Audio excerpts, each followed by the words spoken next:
nights before. No A.J. Brown. He was out with a hamstring. Rex, this is the second play of the game. Saquon Barkley, Eagles, 2nd and 10. 65. Home run. A 65-yard home run for Saquon Barkley. Just like that, those questions come to an end. But the questions on this never end. Alex Smith, this ball is ruled forward progress and not a fumble on this tush push here by Jalen Hurts. The Giants were irate. Yeah, this is a bad call, but this is one of the biggest problems with the play, I think. When does forward progress stop? It's a mess. Half the time you can't even see the ball carrier. Obviously, that's a prime example of it. It stops whenever it benefits the offense and stops benefiting the defense. It leads to this. Barkley, another touchdown. Eagles up 14-7. Then all the air comes out of the Giants' balloon. All the fun they've had on this season with these two young rookies.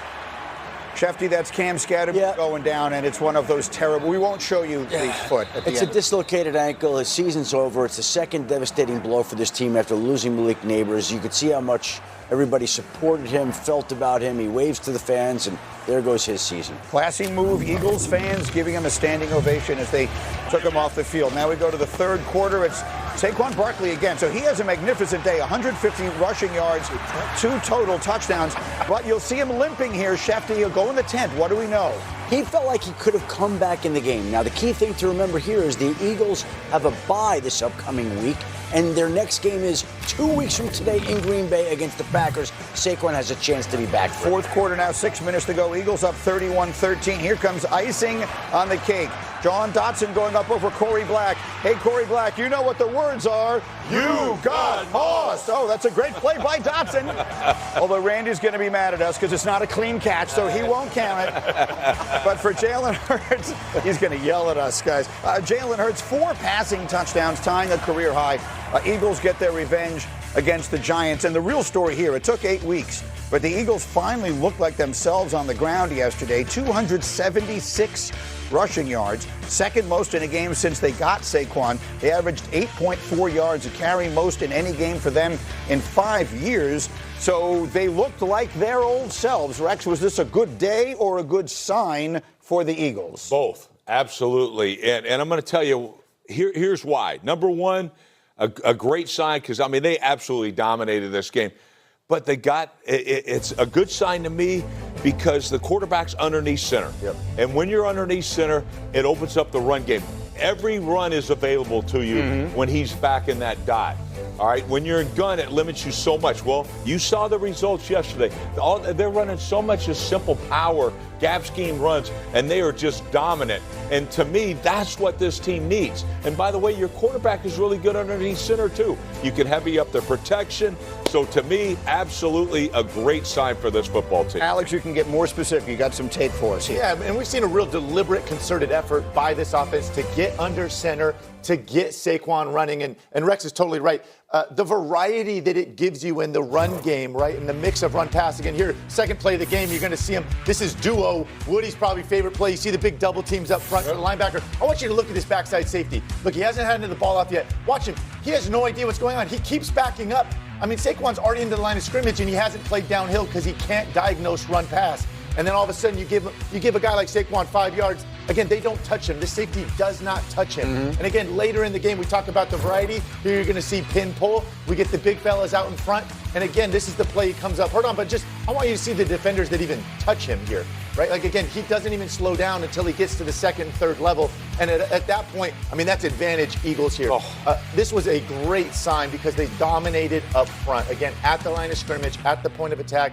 This is what we expect out of an Eagles football team. And then again, really being under center gives them, again, all of this variety. We saw him tossing it on the edge. Again, you can pin and pull. You can play the duo up front, right? It just gives them so much more variety and obviously paid off yesterday. And the biggest thing is that when you're under center, it marries up to the pass. Yep. And so that's where the play-action passing game comes alive because when you're able to run the football, all those different schemes and variety you talked about in the running game, you can marry it up in the play-action pass game, and you become even that much more deadly as an offense. Saquon had more yards from under center runs yesterday than weeks 1 through 7 combined, right? Like, again, it was very intentional and obviously worked. It was the first time all year that they outgained their opponent. But you want a good sign? Here's a good sign. They beat the Giants. The Cowboys lost in Denver. The Commanders are in Kansas City tonight to play a tough Chiefs team, so it's possible everybody in the division loses. The Eagles don't play again until 2 weeks from today in Green Bay, the day before the trade deadline. If the Eagles don't make a move to better their roster between now and then, I'd be surprised. That's what they do. They're always active, they're always aggressive, and they're going to be that way again. I'll be surprised if in the next 2 weeks the Eagles haven't pulled off at least one trade. And just to underline that, to be clear, and the people who are asking, might they trade away A.J. Brown? And they're not going to trade A.J. Brown. Here's the deal. They're trying to repeat as a Super Bowl champion. They're in the business of acquiring talent, not giving it away. And whatever they can get back for A.J. Brown, they can get back in February or March before the draft. They're going to want him here to help this stretch run after the big win. Yeah, he's not going to get traded. Okay, so the Eagles get their win. He's not going to get traded. That's a big performance out of the Eagles yesterday and a win they needed. Meanwhile, maybe the most surprising, not maybe, well, it was maybe the most surprising outcome of the ability. Again, Micah Parsons, we saw him stand him up last night. I mean, nobody could touch this guy, and he was getting home. And here it is. Look at him rush 4, and look at this, just collapsing this pocket. And it's not just Micah, right? And on the flip side, look at Pittsburgh bring all this pressure. I mean, there's nobody around, and then apparently you can just heave it down the middle, and your guy catches it, right? Like, again, like to juxtapose those two, the Steelers have paid all that money for those guys up front to rush the passer, and none of them can get home, even when they're adding extras in. Right. Like, for the people who don't speak football, let's make this as simple as we can. You're one of the great defensive coaches of all time. If you can get pressure without sending extra people, Micah Parsons, Rashawn Gary in that group, when you're a defense and you can get pressure without sending extra people, what specifically does it do? Well, everything. I mean, my wife can coach defense. And I'm just telling you, because you know what? We're going to play cover 6. We're going to play cover 4. We're going to play cover 2. We're going to play cover 3.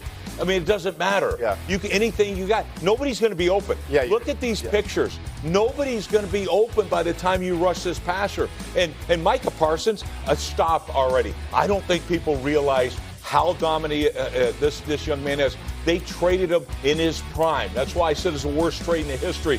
He's affected everybody. He's affected every pass.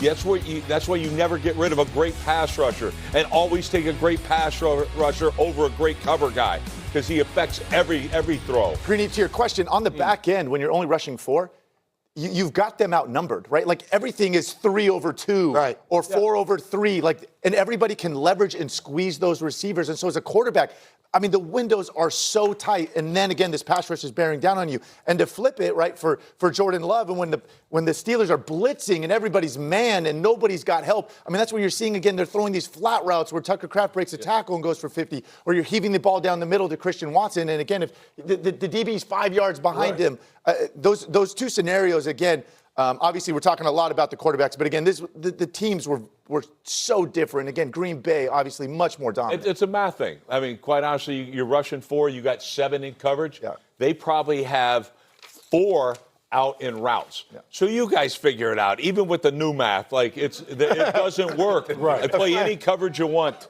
And it's Monday, October 27th. But if the playoffs were to begin today, the Green Bay Packers would be the number 1 seed in the NFC, and the road to the Super Bowl will go through Lambeau Field. We're going to talk about whether we think they are the team to beat as we continue. Plus, the Steelers may need some help before the trade deadline. Shefty will tell you whether they should expect that. In the meantime, on the way, the Cowboy clunker. Defense dismal against Bo and the Broncos. Is a trade ready to turn things around in Dallas? You'll hear from Jerry Jones. Plus, a $54 million mess in the Bayou. Brian Kelly gone. What's next for LSU? Paul Feinbaum will weigh in as we roll on. We're just getting cranked up. It is a Monday.